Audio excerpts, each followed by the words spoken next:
تو امام کس کو سنائے؟ اس لیے امام تو اول صف میں حافظون میں ہے اور مقتدی جو ہیں وہ اس کے پیچھے سننے کی وجہ سے حافظون میں ہے۔ اللہ فرماتے ہیں کہ یہ کام تو میرا تھا لیکن آپ کر رہے ہیں۔ اللہ نے اپنی طرف سے ان کو ٹائٹل دے دیا، وہ ٹائٹل حافظ ہے جو حافظون سے نکلا ہے۔ اللہ فرماتے ہیں تم حافظ ہو، تمہیں اس قرآن کی وجہ سے میں نے اپنی طرف سے ٹائٹل دے دیا۔ حافظون حفاظت کرنے والے کو کہتے ہیں۔ حفاظت کرنے والا کوئی بھی ہو، کسی مکان کی حفاظت کرنے والے کو بھی حافظ کہتے ہیں، کسی دکان کی حفاظت کرنے والے کو بھی حافظ کہتے ہیں، کسی کھیتی باڑی کی حفاظت کرنے والے کو بھی حافظ کہتے ہیں۔ لیکن قربان جاؤں، جو ہی حافظ لفظ آتا ہے ہم سب کا ذہن فوراً قرآن کی حفاظت کرنے والے حافظ کی طرف چلا جاتا۔ اسی لیے تو رسول اللہ صلی اللہ علیہ وسلم نے فرمایا اللہ نے ہر نبی کو معجزے دیے ہیں، وہ معجزے امت کو دکھا کر ایمان کی طرف دعوت دیتے ہیں۔ حضرت موسیٰ علیہ السلام کو اللہ نے ایسا معجزہ دیا ہے اور جو مقابلے کے لیے آئے تھے وہ سجدے میں گر گئے۔ اللہ نے حضرت نوح کو کشتی معجزہ دیا ہے، بہت سارے لوگوں نے حضرت نوح کا معجزہ دیکھا لیکن انکار کر دیا۔ رب العالمین نے حضرت سلیمان کو تخت معجزہ دیا ہے۔ قرآن کا مطالعہ کیجئے، بلقیس بہت بڑی سلطنت کی بادشاہ تھی لیکن حضرت سلیمان کا معجزہ دیکھا تو کلمہ پڑھ لیا، ایمان لے آئی۔ وقال رجل مومن من آل فرعون، یہ جو مومن کا ذکر ہے یہ فرعون کی پارلیمنٹ کا ممبر تھا لیکن حضرت موسیٰ کا معجزہ دیکھا تو کلمہ پڑھ لیا۔ اللہ کے محبوب پیغمبر صلی اللہ علیہ وسلم نے بڑی عجیب بات ارشاد فرمائی ہے۔ اللہ کے محبوب فرماتے ہیں کہ اللہ نے بہت سارے نبیوں کو معجزات دیے مگر ان کے معجزات میں اور میرے معجزے میں اللہ نے بڑا فرق رکھا ہے۔ ان نبیوں کے معجزے کا تعلق ان تک تھا، نبی گیا معجزہ بھی چلا گیا، نوح علیہ السلام گئے کشتی ہے لیکن چلتی نہیں، حضرت موسیٰ گئے آسا موجود ہے لیکن سانپ نہیں بنتا، حضرت سلیمان گئے تخت موجود ہے لیکن اڑتا نہیں ہے۔ یاد رکھیے محبوب کبریا نے بڑی عجیب بات فرمائی، فرمایا وہ انبیاء گئے ان کے معجزے بھی گئے، اللہ نے مجھے ایسا معجزہ قرآن دیا ہے میرے جانے کے بعد بھی امت کے پاس رہے گا۔ اسی لیے تو فرمایا قیامت کے دن سب سے زیادہ میرا کلمہ پڑھنے والے ہوں گے، سب سے زیادہ میرا نام لینے والے ہوں گے۔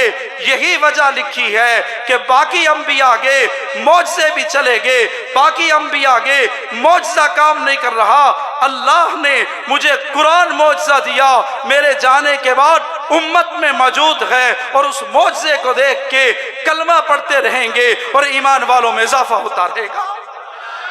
کمال بات کی ہے رسول اللہ صلی اللہ علیہ وسلم نے کہ اللہ نے مجھے ایسا معجزہ دیا، معجزہ باقی ہے تو ایمان والے بھی بڑھ رہے ہیں۔ اور یاد رکھیں یہ قرآن کریم کو حفظ کرنا، یہ مصلی پہ سنانا آسان کام نہیں ہے، رسول اللہ صلی اللہ علیہ وسلم کی شان ہے۔ اللہ فرماتے ہیں لا تحرک بہ لسانک لتعجل بہ ان علینا جمعہ وقرآنا۔ جناب رسول اللہ صلی اللہ علیہ وسلم پہ وحی نازل ہوئی، آقا کو فکر لگ گئی، آقا بھی ساتھ پڑھنے لگے کہیں بھول نہ جائے۔ اللہ فرماتے ہیں محبوب آپ خاموش رہیے، آپ کے سینے میں محفوظ بھی کروائیں گے اور آپ کی زبان سے جاری بھی کروائیں گے۔ لا تحرک بہ لسانک لتعجل بہ ان علینا جمعہ وقرآنا۔ فرمایا محبوب آپ خاموش رہیے، اب یہ بات اللہ نے نبی کے لیے کہی ہے مگر یہ نبی کی نبوت کا معجزہ ہے، اللہ نے یہ نعمت امت پہ بھی منتقل کر دی ہے کہ سینوں میں قرآن کو محفوظ بھی کر رہی ہے اور زبان سے جاری بھی کیا جا رہا ہے، ورنہ یہ قرآن کوئی آسان نہیں ہے۔ حدیث شریف میں آتا ہے جناب رسول اللہ صلی اللہ علیہ وسلم پہ جب یہ وحی نازل ہوتی، امام بخاری اس حدیث کو لائے ہیں کہ رسول اللہ کو بڑی تکلیف ہوتی، بڑی تکلیف ہوتی۔ اندازہ کیجئے قرآن میں آتا ہے رب العالمین آسمان سے فرشتوں کی ڈیوٹی لگاتے، فرشتوں سے بات کرتے، اللہ کی آواز سن کے فرشتے بے ہوش ہو جاتے، جب فرشتوں کو ہوش آتی، دل کی گھبراہٹ ختم ہوتی تو وہ اللہ کا حکم جو تھا وہ یاد ہو جاتا۔ اندازہ کیجئے مالک کی آواز سن کے فرشتے بے ہوش ہو جاتے ہیں، اور جناب رسول اللہ صلی اللہ علیہ وسلم کو اس وحی کی وجہ سے کتنی تکلیف ہوتی ہوگی، اور کتنی دفعہ تکلیف اٹھائی محبوب نے۔ ہمارے اکابر میں ایک بہت بڑا نام ہے شیخ الاسلام حضرت مولانا علامہ شبیر احمد عثمانی رحمہ اللہ تعالی، یہ ہمارے حضرت والد صاحب رحمہ اللہ کے استادوں کے استاد ہیں۔ ہمارے دارالعلوم دیوبند میں انڈیا میں درسگاہ میں حضرت مدنی بخاری کا درس دیا کرتے تھے، اور عصر کی نماز کے بعد جن طلباء کو گھومنے کا شوق نہیں ہوتا تھا وہ حضرت علامہ شبیر احمد عثمانی رحمہ اللہ کی گھر میں جایا کرتے تھے، وہاں عصر کے بعد درس حدیث ہوتا تھا، درسگاہ میں طلباء حضرت مدنی کا درس سنتے، عصر کے بعد حضرت عثمانی کا درس سنتے۔ حضرت عثمانی یہ درس اپنے گھر دیا کرتے تھے تو وہاں آنے والوں کے لیے لنگر شنگر کا انتظام بھی ہوا کرتا تھا۔ ہاں یہ لنگر کا انتظام بھی ہوا کرتا تھا کہ باہر سے جو لوگ آ رہے ہیں ان کے لیے لنگر کا بھی انتظام ہے۔ یہ طلباء جو ہیں یہ تو مدرسوں میں ویسے ہی لنگر انداز رہتے ہیں، آپ نے دیکھا نہیں، مدرسوں میں ہر وقت لنگر انداز رہتے ہیں، اور یہ لنگر انداز جو ہے یہ صرف وہاں ہی نہیں تھا بلکہ ملک صاحب اصحاب صفہ کے مدرسے میں بھی لنگر کا انتظام ہوا کرتا تھا۔ جناب رسول اللہ صلی اللہ علیہ وسلم رات کو اعلان فرما دیتے، اتنے میرے مہمان ہیں، کون ہے جو میرے مہمان کی مہمان نوازی کرے گا؟ ایک صحابی اٹھتا، یا رسول اللہ ایک میرے ساتھ بھیج دیئے۔ دوسرا اٹھتا، یا رسول اللہ 5 میرے ساتھ بھیج دے۔ تیسرا اٹھتا، 4 میرے ساتھ بیٹھ دے۔ ساتھی اہل بیت کی بات کر رہے تھے، میں کھل کے کہنا چاہتا ہوں، کوئی صحابی کہتا یا رسول اللہ 2 بھیج دے، کوئی کہتا 4 بھیج دے، کوئی کہتا 5 بھیج دے۔ وہ جب چلے جاتے تو صحابہ جو علم حاصل کرنے کے لیے اصحاب صفہ میں تھے وہ کہتے دن بھر تو فاقہ رہا، رات کا کیا بنے گا؟ میں قربان جاؤں کربلا کے شاہ سواروں کے، حیدر کرار سیدنا علی ابن ابی طالب کرم اللہ وجہہ کے بڑے بھائی حضرت جعفر طیار کھڑے ہوتے، فرماتے یا رسول اللہ جتنے باقی رہ گیا میرے ساتھ بھیج دیں، یا رسول اللہ جتنے باقی ہیں میرے ساتھ بھیج دیں۔ یہ حضرت علی کا گرانا ہے، لوگ علی علی کرتے ہیں، علی کو سمجھتے نہیں۔ میں یہ بات بتانا چاہتا ہوں، صحابہ نے سب سے زیادہ جو لنگر کھایا وہ حیدر کرار کے گھر کا کھایا۔ پوری ذمہ داری سے عرض کر رہا ہوں کہ حضرت جعفر طیار کہتے کہ یا رسول اللہ باقی سارے میرے ساتھ بھیج دیں، اور اللہ نے کیا شان دی۔ غزوہ موطا میں آپ کی شہادت ہوئی، بخاری شریف میں تفصیل موجود ہے، پڑھ لیجئے گا کہ غزوہ موطا میں کیسے شہادت ہوئی۔ حضرت جعفر طیار کے ہاتھ میں جھنڈا ہے، کافر نے آپ کا بازو کاٹ دیا، دوسرے ہاتھ میں جھنڈا ہے، اس کو بھی جب کاٹا، کٹے ہوئے ہاتھ میں علی کے بھائی کے جھنڈا ہے۔ جب ظالموں نے 2 ٹکڑے کر دیے، جناب رسول اللہ صلی اللہ علیہ وسلم نے فرمایا اللہ نے جعفر کو 2 پر عطا فرما دیے، اور اسی وجہ سے رسول اللہ نے جعفر طیار کہا، اور ساتھ فرمایا یہ جو جعفر طیار ہے اس کو جھنڈے کی بلندی کی وجہ سے مولا نے 2 پر دیے ہیں، اور یہ مولا کی جنت میں ان پروں سے آج بھی اڑ رہے ہیں۔ حضرت جعفر طیار جنت میں اڑ رہے ہیں، جنت میں کوئی پر نہیں مار سکتا۔ قربان جاؤں میں علی تیرے خاندان پہ۔ جناب رسول اللہ نے فرمایا کہ اللہ نے 2 پر دیے، اور یہ حضرت علی کا بڑا بھائی جنت میں اڑ رہا۔ اسی لیے تو حضرت ابو ہریرہ فرماتے ہیں کہ ہمیں سب سے زیادہ جس کی شہادت کا دکھ ہوا وہ حضرت جعفر طیار تھے، وجہ یہی تھے کہ اکثر صحابہ نے جعفر طیار کے گھر کا لنگر کھا کے صحابہ صفہ میں علم حاصل کیا تھا۔ تو میں عرض کر رہا تھا کہ ہمارے اکابر میں بہت بڑا نام تھا علامہ شبیر احمد عثمانی کا۔ فرماتے ہیں کہ جناب رسول اللہ صلی اللہ علیہ وسلم پہ جب وحی نازل ہوتی آقا کو اتنی تکلیف ہوتی، قرآن نے خود کہا لو انزلنا ھذا القرآن علی جبل لرأیتہ خاشعا متصدعا من خشیۃ اللہ، کہ اگر یہ وحی پہاڑ پہ نازل کی جاتی پہاڑ دب جاتا، پہاڑ ریزہ ریزہ ہو جاتا۔ اندازہ کیجئے رسول اللہ کو اس وحی کی وجہ سے کتنی تکلیف پہنچی۔ علامہ عثمانی فرماتے ہیں 24,000 مرتبہ جناب رسول اللہ کو اس وحی کی وجہ سے تکلیف پہنچی ہے۔ اب آپ اندازہ کریں 24,000 مرتبہ 23 سال میں 24,000 مرتبہ جناب رسول اللہ کے پاس حضرت جبرائیل قرآن لے کے آئے، اور جناب رسول اللہ نے 24,000 مرتبہ اس تکلیف کو برداشت کیا۔ مفتی اعظم پاکستان مفتی ولی حسین ٹونکی رحمۃ اللہ علیہ فرماتے ہیں کہ اگر جناب رسول اللہ صلی اللہ علیہ وسلم اس وحی کو لینے کی تکلیف، اس کو یاد کرنے کی تکلیف، اس کو محفوظ کرنے کی تکلیف نہ برداشت کرتے تو یہ جو رسول اللہ کی امت ہے یہ سورہ بقرہ کے الف لام میم کے الف کا بھی بوجھ نہ برداشت کر سکتی، کیونکہ یہ اللہ کا کلام ہے، اس میں اللہ کا نور ہے۔ رسول اللہ نے جو بوجھ برداشت کیا اللہ نے امت کے لیے بھی آسان کر دیا۔ ہاں تو میں عرض کر رہا تھا وَإِنَّا لَهُ لَحَافِظُونَ، تو مقتدیوں کو بھی خوش ہونا چاہیے، اللہ نے ان کو بھی حافظون میں شامل کر دیا۔ امام تو پہلے ہی حافظون میں شامل ہے، پہلے ہی اول صف میں ہے، وہ تو پہلے ہی مصلی پہ کھڑے ہیں، لیکن قربان جاؤں حضور کے امت کے مقتدیوں کو بھی مولا نے حافظون میں شامل کر دیا۔ اور یہ رسول اللہ صلی اللہ علیہ وسلم کی امت ہے کہ اللہ نے کتنا بڑا احسان فرمایا۔ میرے دوستو، جناب رسول اللہ صلی اللہ علیہ وسلم نے یہ تکلیف برداشت کی، اللہ نے امت کے لیے آسان کر دیا۔ میں اور آگے نکل کے حضرت مجدد الفسانی رحمہ اللہ کا وہی جملہ نقل کرتا ہوں، ارشاد فرماتے ہیں یہ قرآن جو ہے یہ خالص مولا کا نور ہے، اگر رسول اللہ صلی اللہ علیہ وسلم اس کو برداشت نہ کرتے تو اس امت کے اندر کوئی طاقت نہیں تھی اس نور کو برداشت کر لیتی۔ تو اس لیے قرآن میں اللہ نے تعارف کروایا ہے رمضان کا، تو کیا کہا شہر رمضان الذی انزل فیہ القرآن ھدی للناس وبینات من الہدی والفرقان۔ اس قرآن کے بارے میں تعارف کروا رہے ہیں۔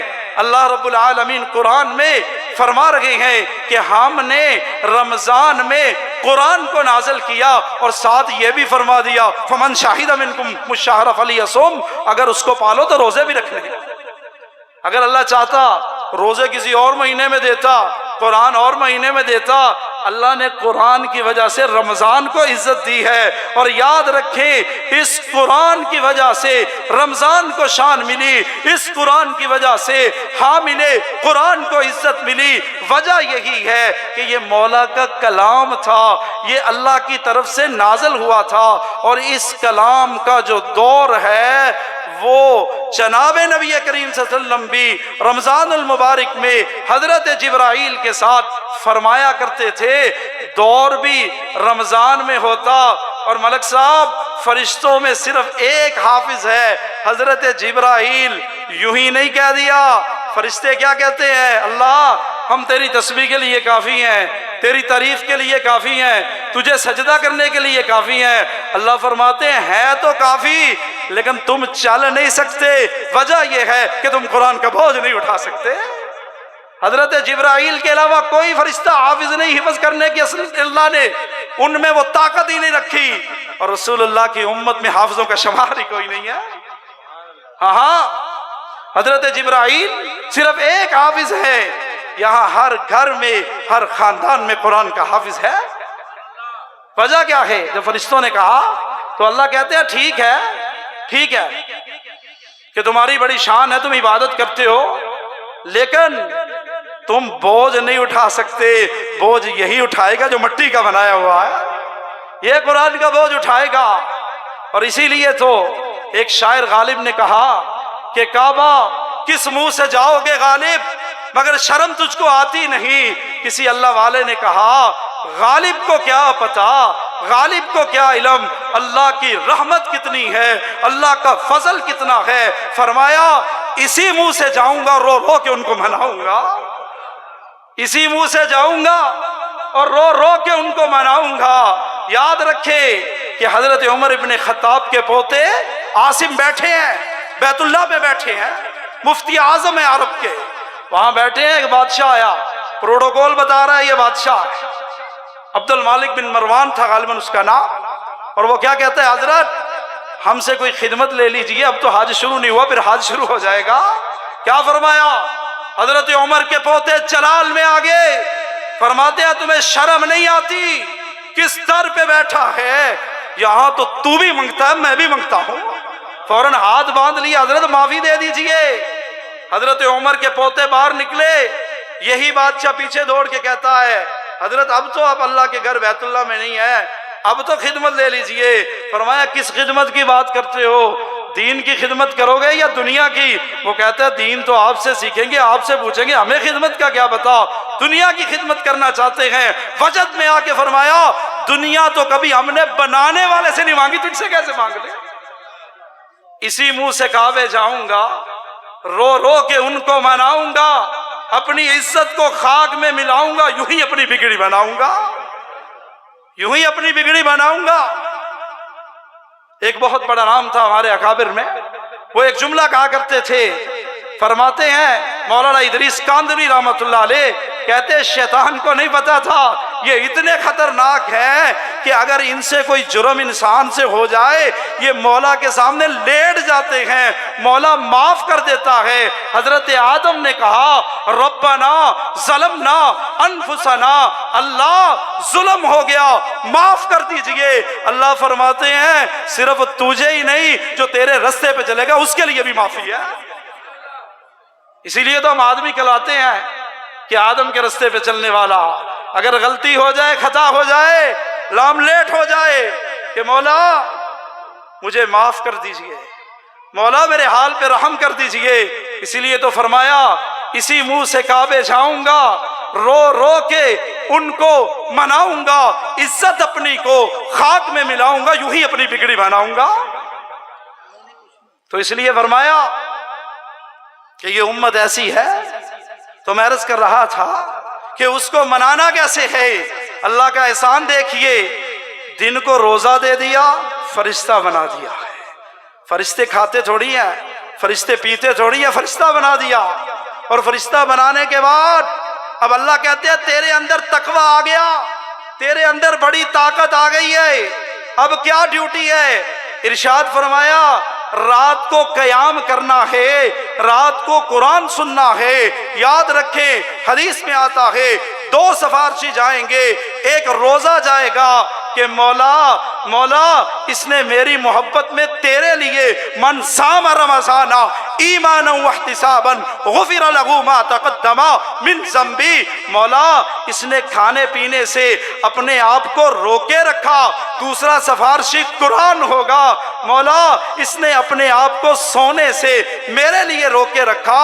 یاد رکھیں اگر کوئی کہے کہ میں دن کو تلاوت کرتا ہوں رات کو کیوں کروں، حدیث میں سونے سے رکے رہنے کا لفظ آیا ہے، تو یہی بات بتائی ہے جو رات کو قیام کرتے ہیں۔ کچھ اہل علم اور کچھ ایسے لوگ جن کے پاس علم کی کمی ہے وہ یہ کہہ دیتے ہیں کہ نماز تراویح اور تہجد ایک ہے، حالانکہ قرآن کا مطالعہ کیجئے۔ یا ایھا المزمل قم اللیل الا قلیلا، مکے کے اندر نماز تہجد ملی ہے، اور مدینے میں ومن قام رمضان ایمانا واحتسابا غفر له ما تقدم من ذنبی، قیام کا حکم تو مدینے میں ہو رہا۔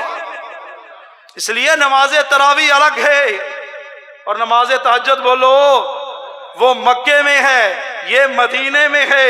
یا ایھا المزمل قم اللیل الا قلیلا، میں قرآن کی بات کر رہا ہوں، کسی ملا کی تھوڑی کر رہا ہوں۔ پوری ذمہ داری سے اپنے اکابر کی جوتے سیدھی کرنے والا طالب علم ہونے کی حیثیت سے پوری ذمہ داری سے عرض کر رہا ہوں کہ نماز تراویح کا تعلق مدینے سے ہے، نماز تہجد کا تعلق مکے سے ہے۔ نماز تہجد پہلے صحابہ پہ فرض تھی، بعد میں منسوخ ہوئی۔ نماز تراویح تو صحابہ پہ فرض ہوئی نہیں۔ اس کو سمجھیے، نماز تراویح الگ ہے اور نماز تہجد الگ ہے۔ اور اللہ کیا کہتا ہے؟ جس نے رات کو، رسول اللہ نے فرمایا کہ قیام کر لیا، اللہ رات کو کیوں کرنا؟ فرمایا دن کو روزہ رکھا نا تو نور آ گیا، وہ ایسا نور آیا، وہ ایسا نور آیا ہے، وہ ایسا تقویٰ آیا ہے کہ اللہ نے تیرے اندر قرآن کے انوارات کو جذب کرنے کی صلاحیت پیدا کر دی ہے۔ اسی لیے تو کہا رات کو نماز تراویح میں قرآن سننا ہے۔ اور یہ رمضان کو معمولی نہ سمجھو، رمضان آیا چلا گیا، یہ زندگی کا کوئی پتہ نہیں، دوبارہ رمضان آئے نہ آئے، ہو سکتا ہے آج رمضان کی آخری رات ہو، یہ تو میرے مولا ہی جانتے ہیں۔ لیکن میرے دوستو، رمضان میں اپنے آپ کو ضائع نہ کیجئے۔ میں مائیں بہنیں بیٹیوں سے بھی کہوں گا کہ افطار کے وقت، سحر کے وقت اپنے گھر والوں کی خدمت کرتے ہو، خدمت کرنی چاہیے، یہ بھی بڑا افضل کام ہے، مگر کبھی دعا بھی کر لیا کرو، کیونکہ رسول اللہ نے فرمایا جو سحری کے وقت، افطاری کے وقت مانگتا ہے، مولا کی تو غیرت کے خلاف ہے اسے نہ دے۔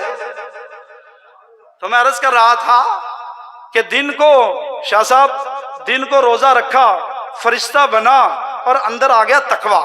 اب جس میں آ جائے تقویٰ وہ ہو جاتا ہے طاقتور۔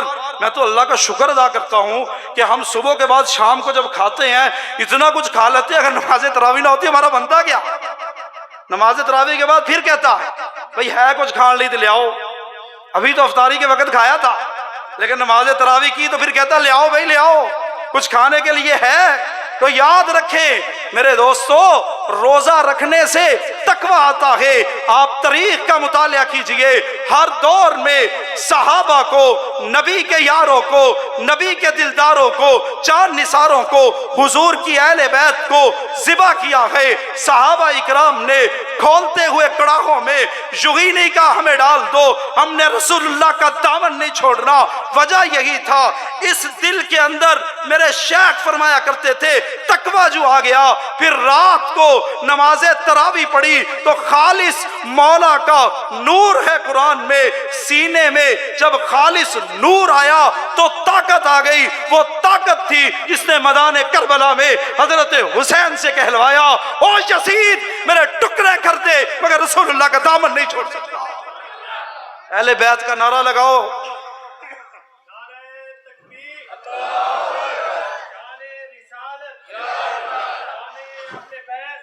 زور سے بولو، ایک ہاتھ اٹھا کے بولو، شان اہل بیت کا نعرہ زور سے لگاؤ، سارے بولو۔ میری بات سنو بھئی ایک منٹ، جس نے ماں کا دودھ پیا ہے وہ بول لے، جس نے بوتل کا پیا ہے وہ خاموش رہے۔ شان اہل بیت کا نعرہ لگائے، پتہ چل جائے کہ اس مسجد میں اہل بیت کے دیوانے بیٹھے۔ زور سے لگاؤ نا۔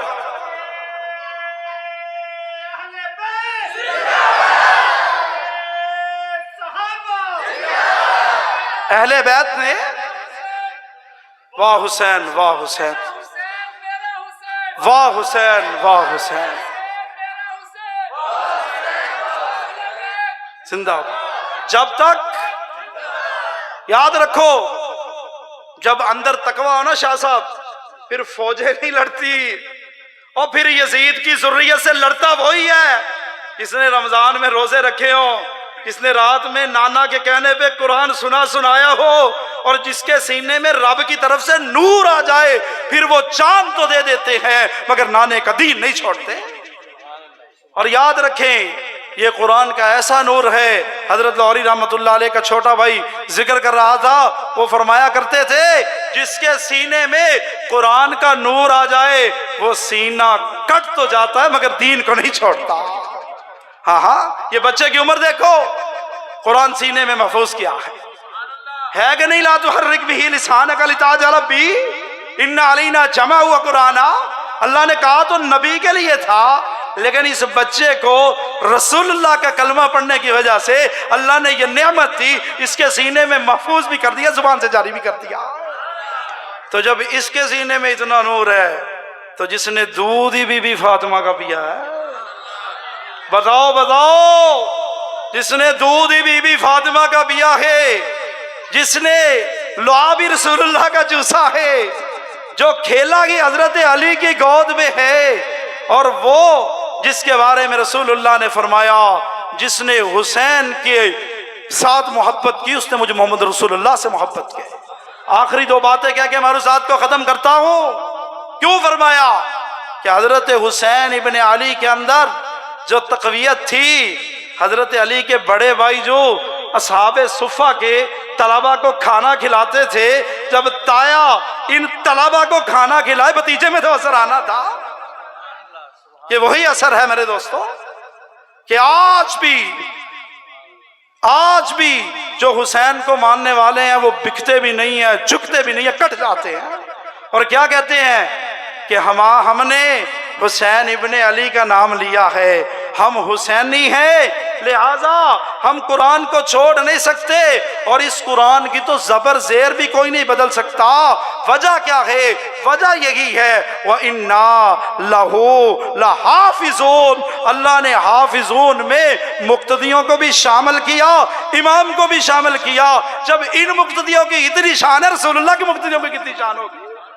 بتاؤ کہ ان مقتدیوں کی اتنی شان ہے کہ وَإِنَّا لَهُ لَحَافِظُونَ، کہ یہ قرآن کی حفاظت کرنے والوں میں شامل ہے، اور جو رسول اللہ کے پیچھے کھڑے ان کی کیا شان ہوگی۔ اور آگے نکل کے کہہ دوں، آقا نے یوں اپنے ہاتھ اور اپنے گھٹنے زمین پہ لگائے، آقا کی کمر پہ حسنین کریمین بیٹھے ہیں، حضرت عمر گزرے، فرماتے ہیں حسین کیا لاجواب سواری ہے۔ رسول اللہ نے فرمایا عمر مڑ کے تو دیکھ، سوار بھی لاجواب ہے۔ کیوں کہا؟ مجھے بتاؤ، ان مقتدیوں کی وَإِنَّا لَهُ لَحَافِظُونَ شان ہے، اور جس نے نبی کا لعاب چوسا، جس نے نبی کے گھر میں پرورش پائی، جس نے قرآن نبی سے پڑھا، اور جس نے قرآن پڑھتے پڑھتے سر کٹوا دیا، اس کی شان کیا ہوگی؟ تو میرے دوستو، میری آج کی بات کا خلاصہ یہی ہے، اپنی اولاد کا نام اہل بیت پہ رکھو گے؟ کون کہتا ہے کہ میں اپنی اولاد کا نام اہل بیت پہ رکھوں گا؟ ہمیں محبت کرنی چاہیے۔ ہمارے گھروں میں اہل بیت کے نام ختم ہو رہے ہیں۔ ہمارے حضرت والی صاحب رحمہ اللہ ان کی قبر پہ انوارات کی بارش فرمائے، ان کا جملہ جو انہوں نے اپنے ہاتھ سے اپنی ایک کتاب پہ لکھا وہ آپ کی نظر کرنا چاہتا ہوں۔ فرمانے لگے اہل بیت کا نام تو وہی رکھے گا جس کے سینے میں علی ہوگا، اور جس کے سینے میں علی نہیں ہے وہ نام رکھ ہی نہیں سکتا۔ تو ہمارے سینے میں علی ہے یا نہیں؟ بولو۔ تو اس لیے رکھو گے اہل بیت کا نام؟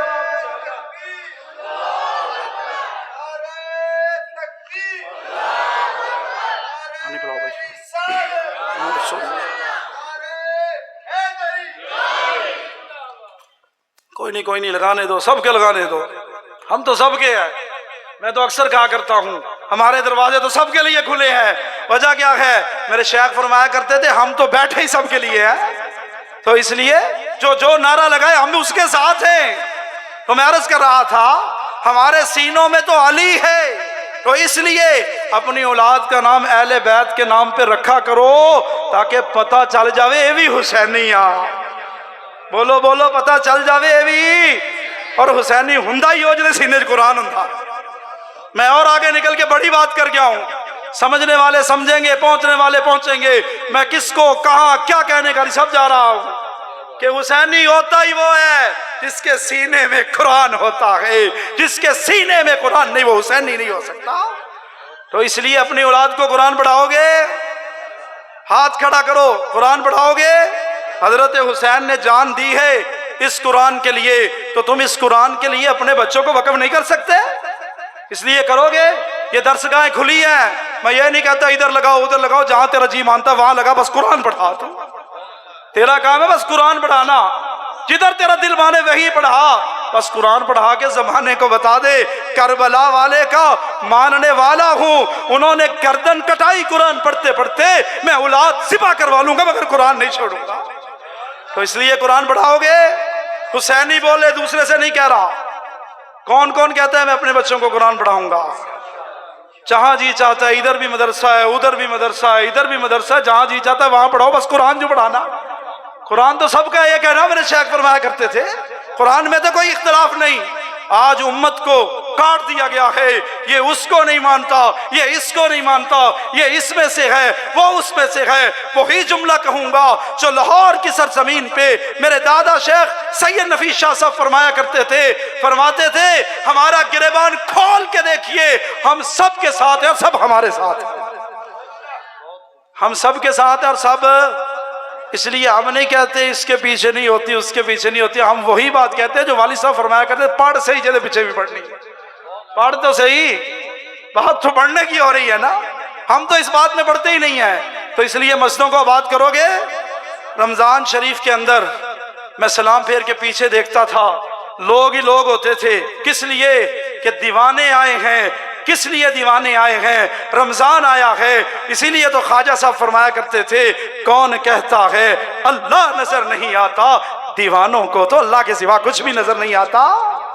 تو اس لیے رمضان چلے جائے گا، مسجدیں آباد کرو گے، مسجدیں آباد کرو گے، نماز کے لیے مسجد میں آؤ گے۔ میں اپنی مائیں بہنیں بیٹیوں سے بھی کہوں گا اپنی اولادوں کو حضرت فاطمہ کی سیرت پڑھائیے، حضرت اماں عائشہ کی زندگی کا بتائیے۔ اسلام کے لیے جناب رسول اللہ پہ سب سے پہلے مال خرچ کرنے والی میری اماں خدیجہ الکبریٰ عورت تھی، تو اس لیے عورتیں بھی ذرا اپنا جو ہے وہ حصہ ہر کام میں ڈالا کریں۔ کیوں؟ حضرت درخواستی فرمایا کرتے تھے زمین اچھی ہو تو فصل اچھی نکلتی ہے، اگر ماں اچھی ہو تو اولاد بھی اچھی نکلتی ہے۔ اس لیے ان مدارس میں آیا جایا کرو اور یہاں سیکھنے سکھانے کا کام کیا کرو۔ اپنی اولادوں کو سکول کے لیے تو بڑے ٹائم سے بھیجتے ہو، مجھے اکثر گھر والے بتاتے رہتے ہیں کہ سکول کے لیے ساری بچیاں پہنچ جاتی ہیں لیکن مدرسے کے لیے نہیں آتی۔ میرے دوستو، کتاب انزلناہ الیک لتخرج الناس من الظلمات الی النور، اللہ کہتا ہے محبوب ہم نے الیک تیری طرف نازل کیا، کرنے کی وجہ یہ ہے کہ یہ جو اندھیروں میں ڈوبے انہیں روشنی میں لے آ۔ اور تم روشنی کہاں تلاش کر رہے ہو؟ میں منع نہیں کر رہا سکول پڑھاؤ، ہم نے اپنے چھوٹے بھائی کو پڑھایا، یونیورسٹی تک گیا، لیکن میں منع نہیں کر رہا، پڑھاؤ، پڑھانا چاہیے، لیکن قرآن کو اتنا ہلکا بھی نہ سمجھو کہ صبح کے وقت تو تیری بیٹی سوئی نہیں اٹھ سکتی اور شام کے وقت گرمی ہوتی ہے، اور جب سکول کا وقت ہوتا ہے باپ نے یوں کندھے پہ بستہ اٹھایا ہوتا ہے جیسے بابوجی ملکہ کو لے کے جا رہا۔ یہ ہمارے حالات ہیں، اور پھر کہتے ہیں آسمان سے رحمت نہیں آتی، رحمت خاک آئے گی کہیں سے؟ مجھے بتاؤ۔ آج لوگ مہنگائی کا رونا روتے ہیں، میں نے اعتکاف والوں سے پہلے بھی کہا تھا اللہ ان ساتھیوں کی عمروں میں برکت عطا فرمائے۔ الحمدللہ ہمارے ہاں 15 ساتھی اعتکاف میں بیٹھے، 15 ساتھی بیٹھے۔ اس کی وجہ کیا ہے؟ ہمارے بڑوں کی اس انوارات اور ان کی اس محنت کی برکت ہے جو آج بھی یہ مسجد آباد ہے، اس میں کسی کا کوئی کمال نہیں۔ اللہ اکبر۔ قاری صاحب بتا رہے ہیں ایسی مسجد بھی ہے جہاں کوئی بیٹھا نہیں، اللہ معاف فرمائے۔ جس محلے میں کوئی مسجد میں نہیں بیٹھتا پورا محلہ جرم میں اللہ کے ہاں پکڑا جائے گا۔ تو میں عرض کر رہا تھا، میں نے اعتکاف والوں سے بھی اس دن کہا تھا کہ لوگ کہتے ہیں مہنگائی بڑی ہے۔ شیخ الاسلام علامہ یوسف بن نوری رحمہ، مولانا یوسف لدھیانوی شہید رحمۃ اللہ علیہ کے پاس لوگ کہ حضرت احتجاج کرنا ہے، کیوں؟ مہنگائی زیادہ ہو گئی۔ فرمایا مہنگائی کا تعلق معاشیت سے نہیں ہوتا، اعمال سے ہوا کرتا ہے۔ تم جو کچھ زمین سے بیچتے ہو وہی آسمان سے آ جاتا ہے۔ تو اس لیے اپنے بچوں کو قرآن کی تعلیم دلواؤ۔ یہ مدرسے کھلے ہیں، یہ تم سے فیسیں تھوڑی لیتے ہیں۔ سکول میں جاؤ، جا کے پوچھو 2500 3000 روپیہ پتہ نہیں کیا کیا نکال دیا ہے، یہ پلے ہے، یہ پرپ ہے، یہ نرسری ہے، یہ فلاں ہے۔ بس بچہ پلے سے یوں اوپر پہنچا تو 1000 لگ جاتا ہے۔ کیوں؟ ہمیں دنیا کی قدر ہے، دین کی قدر نہیں۔ مجھے بتاؤ کبھی ان ملاؤں نے تمہیں کہا ہے کہ آج سبق نہیں سننا پہلے فیس لانی ہوگی؟ اس لیے تمہیں قرآن کی قدر نہیں ہے۔ اس کی قدر کر لیجئے، مدرسوں کو مسجدوں کو آباد کیجئے۔ جو کچھ کہا سنا ہے اللہ اس فقیر کو بھی آپ کو بھی عمل کی توفیق عطا فرمائے۔ دعا کریں گے انشاءاللہ پوری یکسوئی کے ساتھ۔ ہو سکتا ہے کہ رمضان المبارک کی آج آخری رات ہو۔ یہ 1-2 پرچیاں ہیں، ہمارے ساتھی ہیں بھائی